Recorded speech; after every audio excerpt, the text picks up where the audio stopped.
Good evening, good morning, good afternoon, wherever you are in this great wide world of ours today. I wanted to continue this thing about the American Reservation and how that transformation needs to occur. And I'm sure some people are saying, what does this psychologist know about Native Americans? And the point I'm making here is my understudy was when I finished my master's in history, did a lot of reading on Native American culture, and I took a lot of environmentalism uh, readings on environmental history too. A lot of that aspect of that was Native American history as well. And the point was, once I finished that, I went and got my PhD in psychology. My thesis, or my thesis or PhD, was on COVID and the reaction to it on the reservations. So my connection also has been when I was also working with tribes when I was out in southern Arizona, and also I worked for some tribes when I was a forester out west doing work with there as well through Utah, Oregon, Wyoming, but also that was my first touching with that which was back in the 2000s, and then later, like I said, is with my PhD, I had more of an interaction, and also I do a lot of reading as well on it. So my interest has always been Native American uh, history and American studies. So the point that I want to make about this is that the mindset, a lot of what goes on with this is is when we're talking about this is that there's this feeling of hopelessness, anxiety on the reservations, and a lot of these reservations, and I've said this, occurred with the Indian Removal Act in the 1830s, but some of this occurred earlier, excuse me, with words like Thomas Jefferson would say, who was the president, the third president of the United States, calling Native Americans noble savages. In other words, the ideal that they were savage people and they need to be learned and trained in the white man's ways. So it was this mentality by uh, white Europeans who settled in America that they were not christened to follow that. And then other thing that I always like to refer to is the manifest destiny photo that shows an angel up in the sky and his westward expansion moves westward.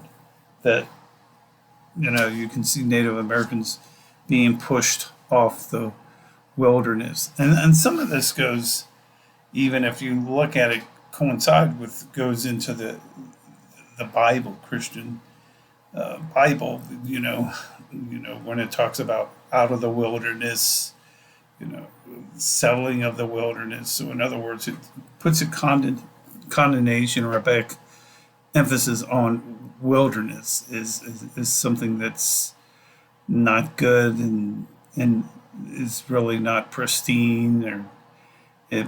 So there's this thing about mindset of white Europeans contrast to Native American culture. And the other thing I'd like to add about that is that when we talk about this, and I'm not saying it was all one way, but there was this, when I call this miscommunication, that white settlers didn't trust Native Americans, and Native Americans didn't trust white settlers, and uh, people like Tecumseh would wanted the way of lives that were existed back, when the War of 1812 broke out. He fought for the British because he felt that he was going to get his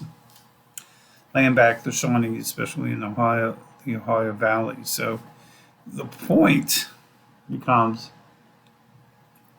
excuse me again, the point becomes that there's always this mistrust, and then we have the thing where Wounded Knee, where the cavalry slaughtered innocent women and children in the 19th century, and then we had the issue of the killing of the bison, where maybe there were 5 million of them at one time, and by the turn of the 19th century, there were only like 500 left.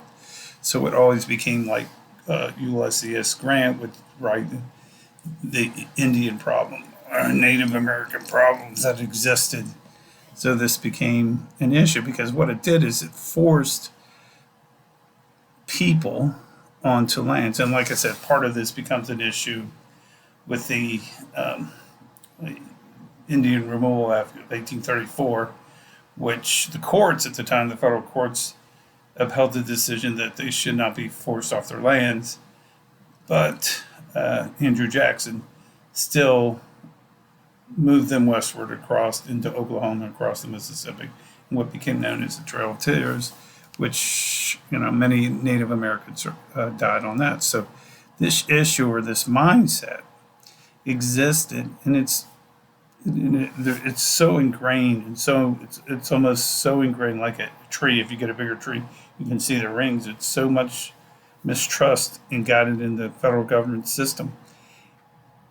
And the point that I want to make is that these people are forced on a system that was created in the 1830s, towards even, I would even argue, all the way back to the Greenville Treaty in Ohio, which had forced Native Americans up into the upper parts of the Midwest, upper Ohio, where it forced Native Americans up into that area. So it was always this relocation. Well, if you're a tribe that was in that area, say north of Ohio, after the Greenville Treaty, and you had another influx of Native Americans, war would ensue because you're being overpopulated. In this case, also, I would even argue, when you look at the Iroquois Wars, when this influx of white settlement occurred in areas like on the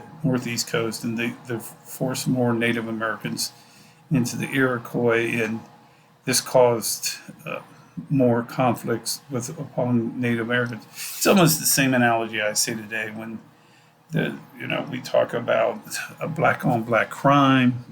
Back then it was Native Americans against Native Americans, in the consequence of that at the time. And like I said, at the time too, we had slavery. So we had some really deep issues were going on at that time.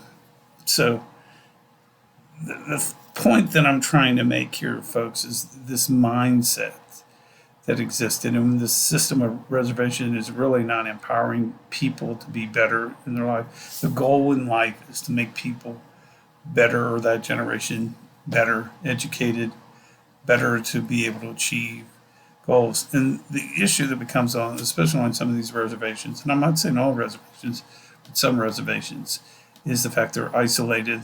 There's no jobs available. There's high unemployment. There's high social issues, issues like addictions, depression, and there's no job training. There was limited job training, so the issue became, well, we'll put casinos on there. Well, that was fine for a while, but then we have the Biden administration, for instance, issuing another overpopulated on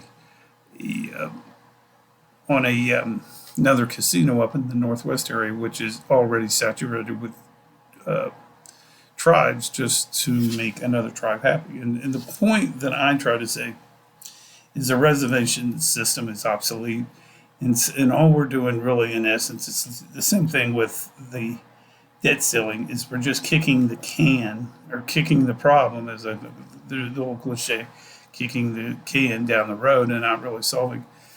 The solution that needs to be about on these reservations is either to create centers for unemployment or to some of these casinos, for instance, that are depleted, not or create a center for for education. I'm also not in the contention that we have all these divisions of bureaus of areas, and then instead of taking these bureaus of divisions, is develop an education because really the system right now is not working. It's broke, and most people will tell you right now the federal government is also broke. But the the issue is, and they said, well, we'll turn it over to the tribe leaders. Well, the tribe leaders are trying to help people that need help, and like I said, with post COVID, and then the issues of funding becomes an issue because government's funding them. Is wouldn't it be better to let the tribes make those decisions and have the funding within the tribes? In other words, create learning opportunities, educate people, move things in a more light area, and then move an area where people want the help and need the help that they really need, and not without the assistance of the federal government. So, but they will still need the assistance, but maybe not to the extent that they need it. But there again, I don't have all the answers. I'm just noticing that there's certain criterion that can make a difference. So anyway, that's my thoughts where we're going with it, and it's all about what I call is that mindset, is changing these negative attitudes and negative perceptions into more of a positive perception, and saying yes, you can do this, you can make a difference, and make things happen in a more not necessarily a conducive behavior type of atmosphere, empowering more people to better their lives. Anyway, these are my thoughts. And please feel to like and subscribe and leave your comments below. Reach out to me at pthomasmillerpsych@gmail.com. Thanks. Have a great day.